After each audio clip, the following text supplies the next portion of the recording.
Okay, when you go for your doctor's visit with your oncologist or nurse practitioner, or if you go for your chemotherapy or radiation treatment, you're going to be sharing space with other people who have cancer or who might be going through treatment.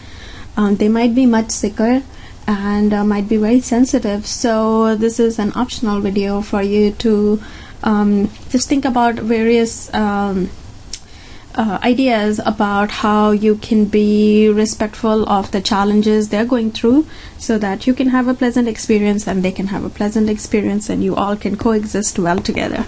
All right, so let's think about a few things. One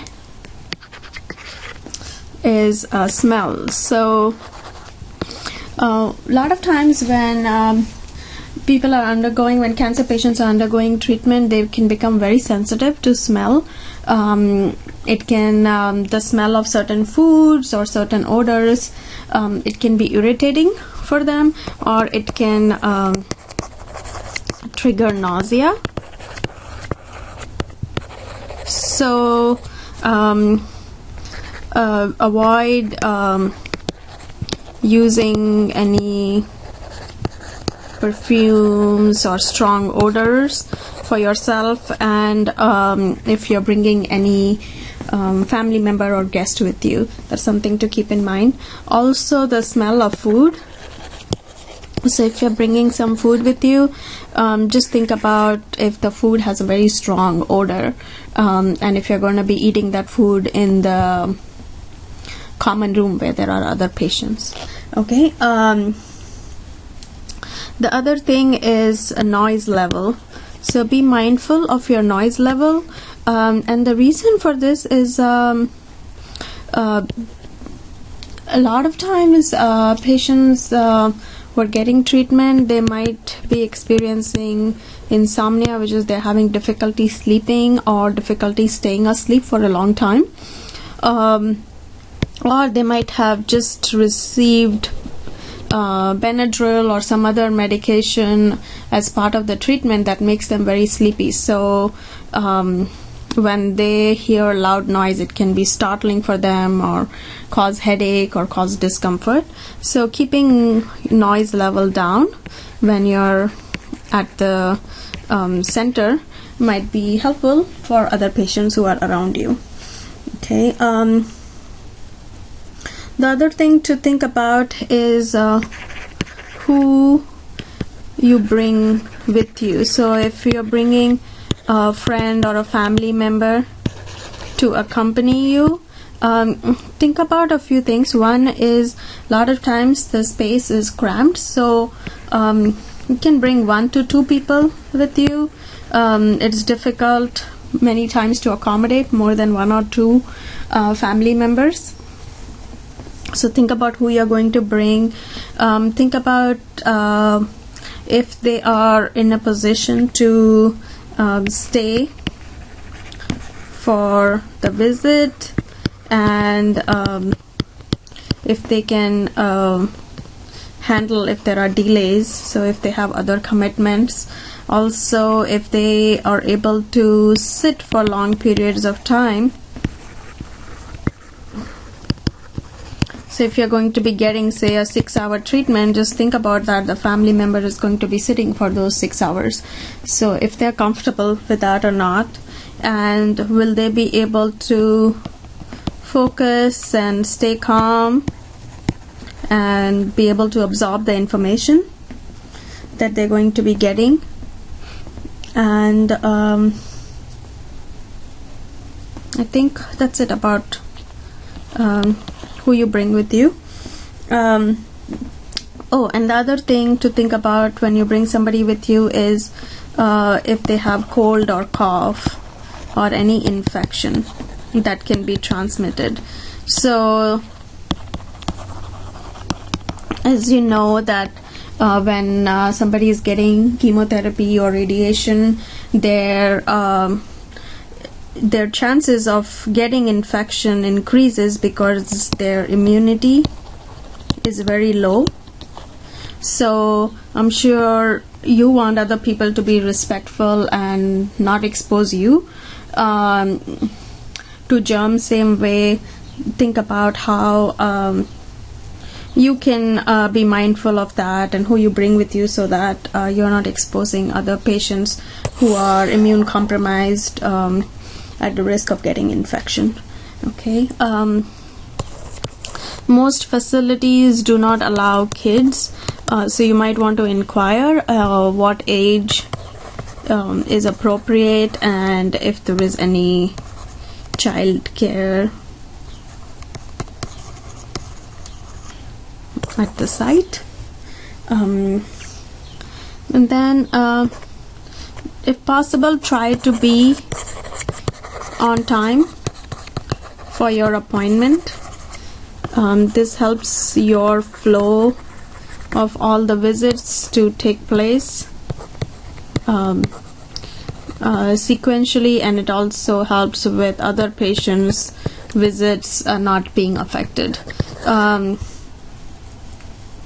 Unfortunately, the other side of that, which I feel terrible to say, is be prepared for long wait times, and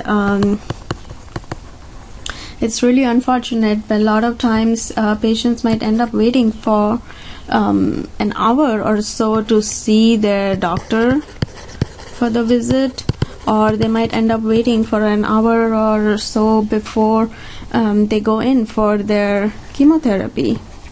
So unfortunately, there is a lot of waiting that may be involved, so be prepared for that. Bring something with you to read, to entertain yourself.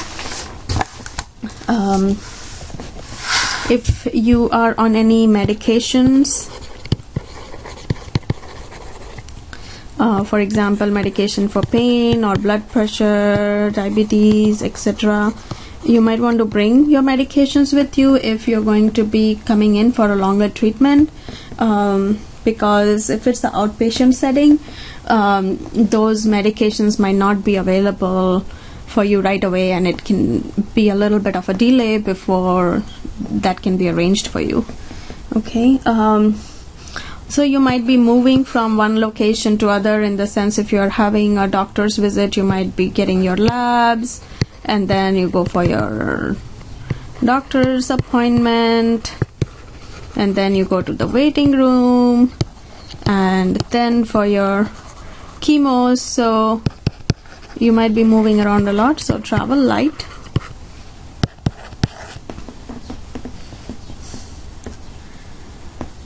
And if you're going to be getting a peripheral IV, which means they're going to stick you to get your labs, and then the same IV might be used for your infusion. So be mindful of that. I know a lot of times people are scared of needles, and to tell you the truth, so am I. Not at starting IVs, I'm pretty good at that, but if I had to get an IV, I would be screaming. So just to share with you some tips about that, try to drink as much water as possible before your treatment, so before you get your IV started. So maybe 2 to 3 glasses of water, or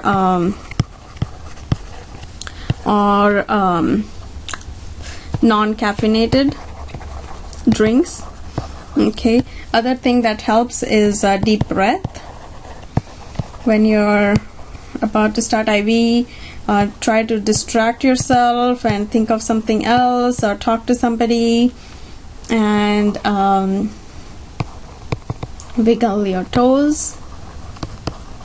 Those all help. Usually it's just like a one small prick, and that's what hurts a little bit, and after that it's all good. So these tips will help you with getting a good IV started for you.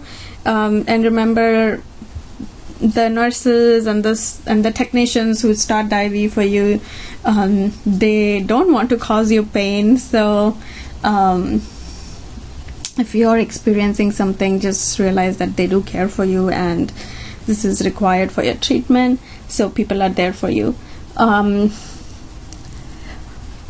What else? Also talking about staff, if you feel like you've connected well with a certain nurse, you can request for that person to be your primary nurse. Some facilities allow it, which means that if you're going to come back regularly for your treatment, that nurse might be able to care for you every time, so you can build trust and connection.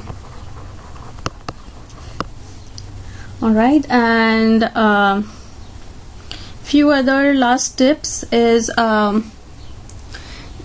in terms of your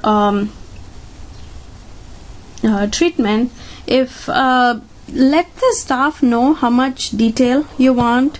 Lot of times if you're getting your treatment for the first time, they will try to explain to you everything in detail and make sure your questions are answered. So you let them know how much level of detail you want. Some people like a lot of information, some don't want to know much. So be honest about that. The other thing is, if English is not your primary language and you need handouts, or you would like the education in another language, let the staff know, because again, a lot of hospitals have education material and have on-site translators, so they can translate the information in a language that is your primary language and is comfortable for you. And if you're uncomfortable about anything at all, need anything, let the staff know right away, because the goal of your staff, of all the healthcare practitioners who are on your team, is to make sure you're comfortable and your treatment goes well. So you might think, well, they're really busy and running around, but there's nothing else they want than making sure that you're comfortable and your things are going fine for you. So let people know if you're uncomfortable. Let someone know if you're experiencing something that feels strange, that's not a normal thing for you. Let people know right away. And when you go there, just know it's going to be over at the end of the day. It's going to be fine. Just relax, take a deep breath, and hope everything goes well for you. Good luck. Best wishes.